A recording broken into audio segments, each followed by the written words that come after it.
Deva Chekkalar, temples made of granite and Tamil devotional poetry, are the pillars which have been supporting Saivism in south of India. The 12 Tirumurais form the most important group of such Tamil poetry. Of these 12, Periyapuranam, the 12th Tirumurai, has its own significant role in the sustenance and growth of Saivism. This was composed by Sekkilar, who hailed from Kundrathur in Tondainadu. Sekkilar was born in the 12th century in a well-to-do farmer's family, and the name given to him at his birth was Arulmozhi Thevan, and to his younger brother Pal Ara Vayan. However, Sekkilar, the name of his family, Kulapayar, only stuck to him.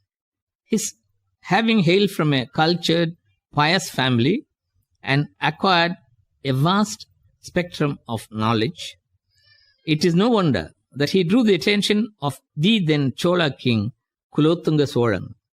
He promptly pulled him away, made him his chief minister, and named him Uttama Sola Pallavan. Sekkilar proved to be a capable administrator and a wise minister.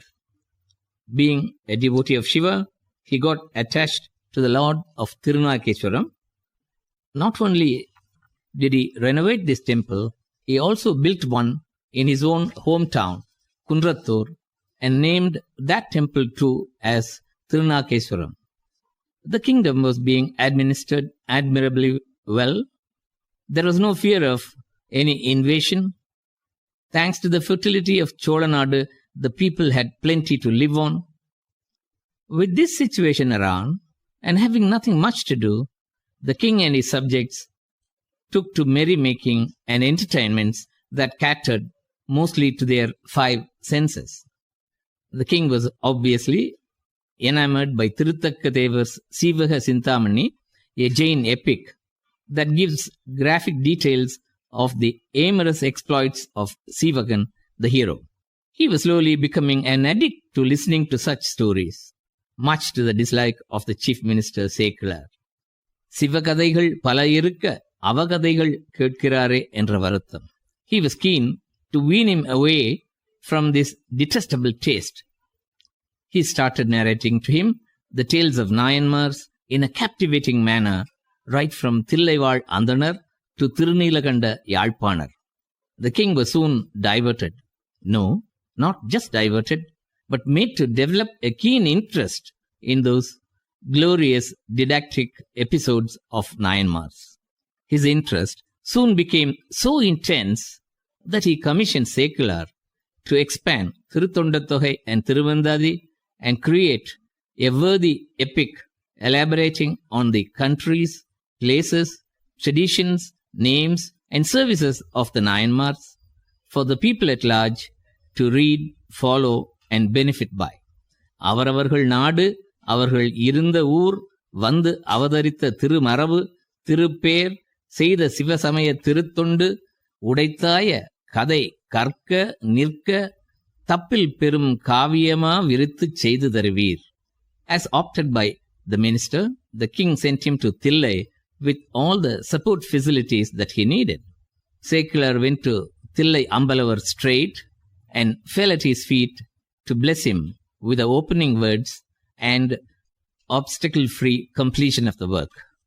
அடிகளே, உனது அடியார் சீர் அடியேன் உரைத்திட அடியெடுத்து இடர்கெடுத்து அருள்வாய். The Lord obliged him with Ulagalam as the opening words. Thus started the great work on the great people. The king was keenly following up the progress, and when he heard that the magnum opus on the servitors of Shiva was successfully completed, he rushed to Thillai. As ordained by Thillai Ambalavar through his divine voice, Valava, நீ இதை கடிது கேள். The king was happy to announce to the priests, heads of mutts, the scholars, and the public of the sacred presentation of Periyapuranam with annotations by the author Sekkilar himself. The presentation started ceremoniously and concluded with another colorful ceremony at the end of 1 year. The king aptly crowned Sekkilar with the title Thondar Seer Paravuvar. He also took him out on a procession on the back of an elephant along with his work. As a fitting finale, the king fell at the feet of Sekular, took his blessings, and left him back at Thillai. Sekular continued to live at Thillai and meditated on the lives of Nayanmars till he reached the lotus feet of the good Lord Thillai Ambalavar. This is the hagiology of Sekular, who wrote the hagiologies of all the 63 single servitors and 9 group servitors. Let's now look at how Sekular went about his work. Having been the chief minister of the kingdom, he had access to all the archives. He also traveled widely to most of the places and temples where the Nayanmars were said to have lived and visited, studied the edicts and epigraphies on palm leaves, copper plates, and temple walls, listened to the legends and lores, sieved out the grain from the chaff, and diligently converted the information so collected into a beautiful epic. However, he desisted from including any flights of imagination or fables just to fill the space where the hagiologies of some adiyars were pretty brief. The original, or the Thogai Nool, is Sundaramurti Nayanar's Thiruthonda Thogai. This contained only 11 verses to talk of 60 single servitors and 9 group servitors. This brilliant brevity was then expanded into 89 verses in the derivative Bagai Nool, Thiruthondar Thiruvandadi by Nambiyandar Nambi. This in turn was turned into an epic with over 4,200 verses. But then, how could the 70-odd loose stories spread over a period of 1,000 years be sewn into a seamless epic? That's precisely where the artistry and mastery of a poet of Sekular's caliber lies. Firstly, he made Sundaramurti Nayanar almost the hero of the epic by letting his hagiology run through several episodes. Secondly, he prefixed the Thirumalai Charukkam at the beginning and suffixed Vellanai Charukkam at the end, both of which are not found in the original or the derivative works. Thirdly, he made Ubamanyu Munivar in Kailayam to tell the pre-birth story of Sundaramurti Nayanar in flashback. These innovations and the poetic skills of Sekular gave Periya Puranam the character and color of a complete epic. As for the structure, Sekular divided Periya Puranam into just 2 cantos, or Kandangal, and 13 chapters, or Sarukkangal. His style is simple and sober, in keeping with the humility of the adiyas that he sang about. That takes us on to some of the distinguishing features of Sekular's Periya Puranam.